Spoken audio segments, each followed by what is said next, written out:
இந்த நமக்கு ஒரு பாடம் மன்னிக்கிற குணம் வேணும்.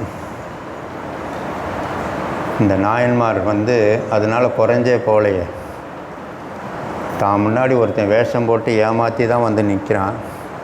அதை பார்க்காம அவன்கிட்ட இருக்கிற ஒரு வேஷமாக இருந்தால் கூட அந்த சிவனோட தோற்றத்தை பார்த்து அதுக்கு ஒரு மதிப்பு கொடுக்குற மாதிரி நமக்கு ஒரு பாடம் அதில் என்னென்னா, யாரையும் ஒரு தப்பாக பார்த்துடக்கூடாது, யார்கிட்டையும் ஒரு குற்றம் பார்த்துடக்கூடாது, யாரை பார்த்தாலும் ஒரு அன்பு வரணும், யார்கிட்டையும் ஒரு குறை பார்க்கக்கூடாது, மன்னிக்கிற தன்மை நமக்கு வரணும்.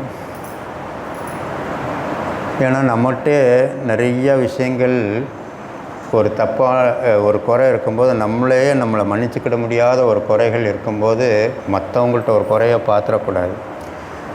இதெல்லாம் எப்போ மாறும்னா, நாமத்தோட பலத்தை நிறைய நம்ம சம்பாதிக்கணும்.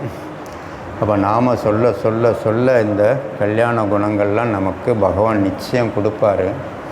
அதனால் நிறைய நாம் சொல்லுவோம், குருநாதரோட பாதத்தை கெட்டியாக பிடிச்சிக்கிடுவோம். நமக்கு செய்கிறதுக்காக அவர் காத்திருக்காரு. அவரை நோக்கி நாம் ஒரு ஸ்டெப்பு எடுத்து வச்சா நம்மளை நோக்கி அவர் 100 ஸ்டெப்பு வருவார்ன்றது பகவானே அதுக்கு ஒரு உத்தரவாதம் கொடுத்துருக்காரு. அதனால் பகவானோட நாமாவை கெட்டியாக பிடிச்சி சந்தோஷமாக இருப்போம்.